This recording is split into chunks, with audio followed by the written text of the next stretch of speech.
Okay. Good morning, everyone. I'm from Group 1 and along with my group members, today we will present on Malaysia long-term and medium-term planning. As we all know, the Malays remained poor before 1970. Most of them worked in agriculture and less than 200 ringgit a month. Until 1969, Malaysia accounted for only 1.5% of the country's total population. Eventually, it led to massive ethnic clashes across the country, which is the most important background of the new economic policy. It aimed to close the economic gap between races. So how does the new economic policy solve this problem? Let's take a look. Okay, next page. Next page. Next page again. Yeah. The first is direct income transfer, providing direct financial assistance to those without income or those with low income. The second is fiscal policy, increase government public expenditure on education, medicine, and other infrastructure. The third is direct intervention in the commodity market, and directly control commodity prices. The first is rural development policy, increase income level of Malays and promote rural infrastructure construction. The fifth is changing the capital ownership structure and the Thai Malay capitalists. The last one is changing the employment structure, develop the manufacturing industry, and providing more employment opportunities for Malays. And then there is the impact of the new economic policy on Malaysia. Where the economy is growing rapidly, the pace of social development has also obviously accelerated. And what's more, Malaysia's poverty rate has fallen rapidly, and the gap between rich and poor has narrowed. Uh, of course, the new economic policy also brings challenge and problems. It damaged to the interest of the Chinese, greatly reducing the enthusiasm of the Chinese to a certain extent, harming the speed of economic development. And the second is Malay's lake management experience, resulting in waste of resources and low efficiency. And the last one is the upper class Malays have gained more benefits from it, but the majority of middle and lower class Malays have not benefited much from it. Okay, this is all. Welcome. Next one.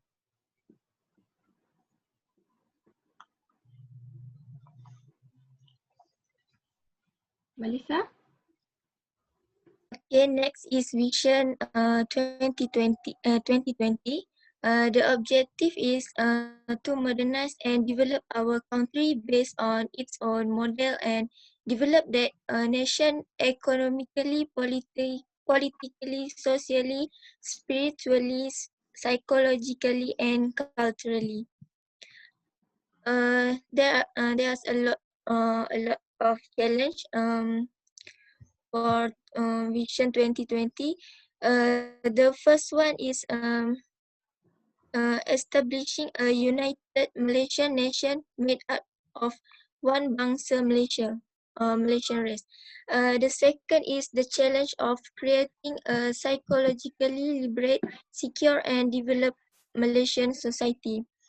The third challenge we have always faced is that of fostering and developing a mature democratic society. The fourth is the challenge of establishing a fully moral and ethical society. The fifth challenge that we have always faced is the challenge of establishing a mature, liberal, and tolerant society.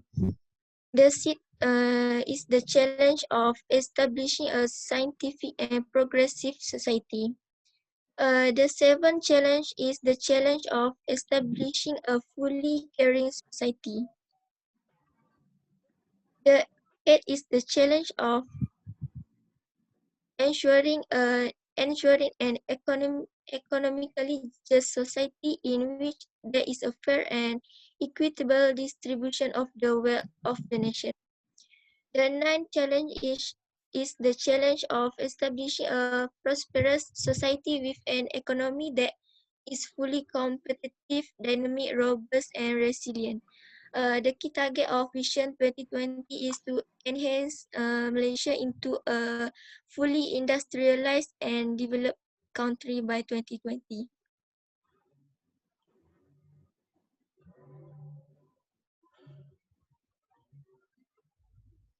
Okay, I will introduce the National Transformation Policy.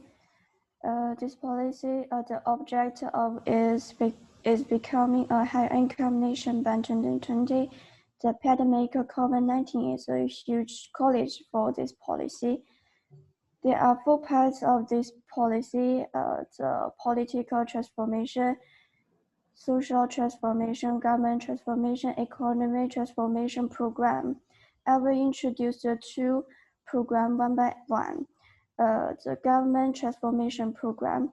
The 7 NKRAs are reducing crime, fighting corruption, improving student outcomes, raising living standards of low-income households, improving rural basic infrastructure, improving urban public transport, and addressing cost of living that have been under the GDP.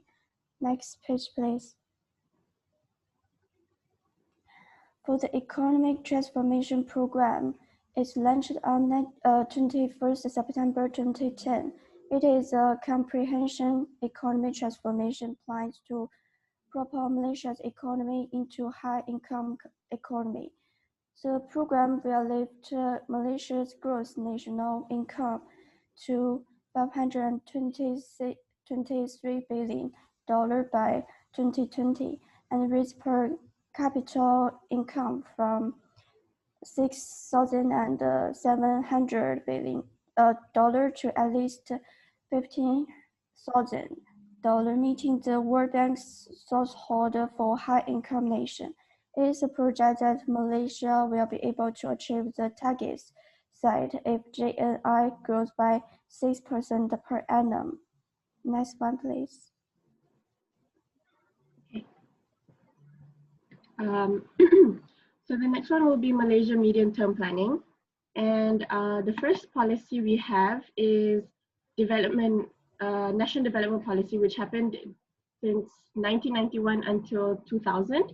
The objectives is to promote economic stable growth and also minimize socio-economic inequality, and also focuses on balanced development within framework of rapid growth as a primary thrust. So the challenge is one where everyone quite knows, which is the Asian financial crisis that happened during 1997 till 1998. It specifically happened in July 1997 when Thailand experienced the financial collapse of their currency. There are a few other countries which also were affected, such as South Korea, Indonesia, Laos, Hong Kong, and also Philippines. This actually happened when the investors all around the world were pulling their money from their investment within the affected countries, which then developed the Asian financial crisis. So Malaysia experienced the biggest stock market plunge. Also, unemployment rate decreased and the inflation rate increased. So the impacts were declining GDP, losses in KLSE, depreciation of the ringgit, rise in interest rates, and decline in investments, also increase in unemployment rates and inflation. The factors of why Asian financial crisis happened was adverse developments in the regional financial markets. Next is speculative attacks on the currencies of Southeast and East Asia countries, which I said just now. Also, increase on non-performing loans, and last but not least, serious structural problems along with policy inconsistencies. So the key targets were many, but these were the two main ones, which are reduce poverty and also to become a united nation. The next one is National Vision Policy, which happened on the next decade of 2001 to 2010. So the objective was to achieve a united, progressive, and prosperous Malaysian society that engages in a full and fair partnership. So the main challenge here was during the global financial crisis in 2008. This actually happened because of a bursting of a speculative bubble in the United States housing market, which affected the whole entire world. Many countries were affected, and also what bubbles are is actually when prices for a particular item, in this situation, the housing market, rise far above the item's real value. So it increased a bit too much from the normal pricing. So the impacts are sharp falls in share prices, capital flights, decline in exports and GDP contraction, loss in output, trade, and jobs. So the key targets are actually similar to the policy before, which is United Nations, and also political stability, economic excellence, and efficiency of government. So that's all for me. Next policy, please. Okay, next is new economic model. For this model, we have three objectives, which is high income, inclusiveness, and sustainability. First is high income. This policy aim to achieve unlock investment, improve labor productivity, and increase the efficiency. Next is inclusiveness, adopting an inclusive approach in assisting society. Also, the aim to enable to provide the necessary productive capacity to the economy without fear of discrimination or indignation. Next is sustainability. Ensure sustainability of development in terms of environmental and economic fits. Next is problem and the challenge. Next. The first problem is low skills job equal to low wages. Not many jobs with higher wages in Malaysia. So the employers do not pay for the skill. They just relying to the unskilled foreign worker. For them, it will be suitable and it will cost low than take the local workers. Next is productivity growing but slowly. This is because of the lack of creativity. The third, for innovation and creativity have been insufficient. The reason why this happened is because of the low number of researchers in Malaysia. Also, the low R&D expenditure. The fourth, not developing talent but leave it. Many graduate from Malaysia choose to migrate to another country and work there. For example, the graduate from Malaysia go get a job to Singapore because the money, maybe there is much money there. And what left here, just the SPM student who stop the study before they finish the SPM. Next, the last problem is the gap between rich and the poor is widening. Even after 1997, we have decreased the poverty, but still the inequality happened. We can see in 2019, there is many gap between the lowest tier and highest tier. The lowest tier mean income is 1,849, and the highest is 24,293. The mean income. And next is the key target. target, the first target is $50,000 to 20,000 per capita per year. For this year, they target 70,000 per capita per year. And the second target is no group will be marginalized and the essential need of the Malaysia will be satisfied. Means they're free to live, they're free to work and study to achieve their dreams, especially for Bumi Putra and Sabah Sarawak. And the last key target is sustainable in both economic and environment terms. Investment and policy decision made after full consideration about long-term impact to society, economy, and environment to make sure the better life of future generation. Next policy is, that's all from me.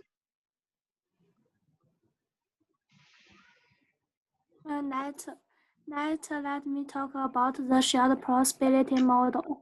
Globally, shared prosperity is not a new term and has been used in many countries. In Malaysia, it's a national blueprint and roadmap for 10 years. There has three main purposes. First, development for all, restoring the economy to be more progressive, knowledge-based, and high value with full community participation at all levels. Third, addressing wealth and income disparities across income groups, ethnic regions, and supply chains to protect it and empower the yet ensure that no one is left behind. Third, united, prosperous, and dignified national and subsequently become an incoming center of Asia. Next page. Next page. Okay. This plan will make people have a good life, so a decent standard of living. Financially sufficient to meet basic needs, capitally to participate in community, family, and social activities, ability to lead a meaningful and dignified life. Next. Okay. The background: on the one hand, Malaysia's economy has not yet developed rapidly. On the other hand, income distribution is very difficult. The overall level of social development is low. Next page. Thank you. 7 main ways to achieve the goal: improving Malaysia business and industrial ecosystem, employing new areas of growth, reforming human capital, and improve global markets and weeks. And this also the part of the plan. Based on a principle that no one should be left out. The vision also look beyond Malaysia degree to be a consumer country is more competitive to be the economic center of the future. Okay. Finish. Okay, so that is it for our presentation today. I hope everybody understand, and thank you. Thank you, everyone. Okay. Thank you. Thank you.